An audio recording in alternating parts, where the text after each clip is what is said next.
Hi, I'm Brandon Weitzel, and this is my colleague Alex Brown.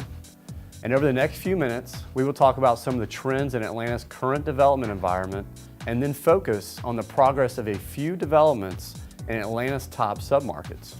Atlanta's new development cycle is well underway, with 7,300 units under construction across the metro.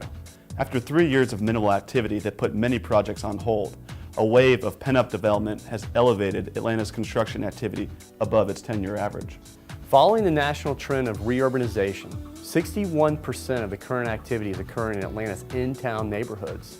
This trend should continue at least over the next few years, with 77% of proposed properties located inside the perimeter. This focus on infill locations means smaller site sizes and higher densities. Developers are opting for prime, walkable sites, even if it means costlier vertical construction. The average site size for projects in the infill pipeline is just over 4 units per acre, and the average density is 79 units per acre. Conversely, there are only 3 properties being built at less than 50 units per acre inside the perimeter. One challenge that developers are facing is rising construction costs. Key materials such as framing lumber and drywall are up over 20% since last year. Land and labor costs are also rising. Much of these increases are attributable to a short-term shortage of supply and should retreat as producers of materials in the labor market react to the spike in demand. Many of these new projects will aim to establish a new ceiling for rental rates. Buckhead is one of the principal areas for development, with 12 projects in the pipeline.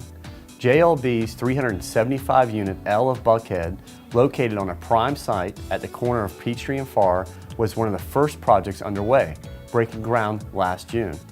JLB plans to release its first units in January and has seen promising pre-leasing activity with effective rents of $1.85. Just down the road, Preserve Properties is building a 9-story podium project and plans to target an older demographic with larger units and average rents of $1,300 for a 1-bedroom and $1,900 for a 2-bedroom. The Preserve is in vertical construction and plans to deliver its first units in early spring. One of the most interesting projects in the pipeline is Camden's multi-phase Paces development, which will go up in place of a 250-unit aging apartment community. Camden acquired the prime 30-acre tract for $39 million last August. Demolition is underway, with construction on the first phase and expected to begin by the end of the year. The 376-unit Phase 1 will include a mix of mid-rise, 7-story tower, and townhome product. In Midtown, Atlanta's first built as-rental high-rise buildings are being constructed. Novaire's 23-story Sky House broke ground in February and is on its 20th story of vertical construction. Pre-leasing rates have surpassed pro forma rents of $2, a testament to demand so promising that Novaire has jump-started site work on their second project, 106th Street, another 23-story high-rise nearby that was not expected to break ground until next year. Nearby, Daniel and Selig's 77th 12th Street is a 314-unit, 22-story tower that will be the latest addition to their Midtown superblock. They expect their first units to be ready for occupancy in May. Growth is especially strong in Atlanta's hip East Atlanta submarket. Driven by major amenities like the Beltline's East Side Trail and Jamestown's Pond City Market, East Atlanta is quickly becoming a top choice among Generation Y. 2 of the area's 6 new developments are underway, both located in the shadow of Pond City Market, expecting rents near $1.50. Both Amley and North American Properties seek to capitalize on the impressive growth surrounding their developments.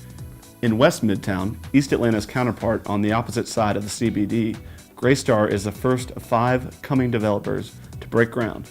Their 6-story podium development, Elon Westside, will feature 197 units over 11,000 square feet of boutique ground floor retail.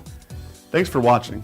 And for more information on the Atlanta's development activity or to schedule a WebEx overview of our city's new construction, please contact Brandon Weitzel or Alex Brown.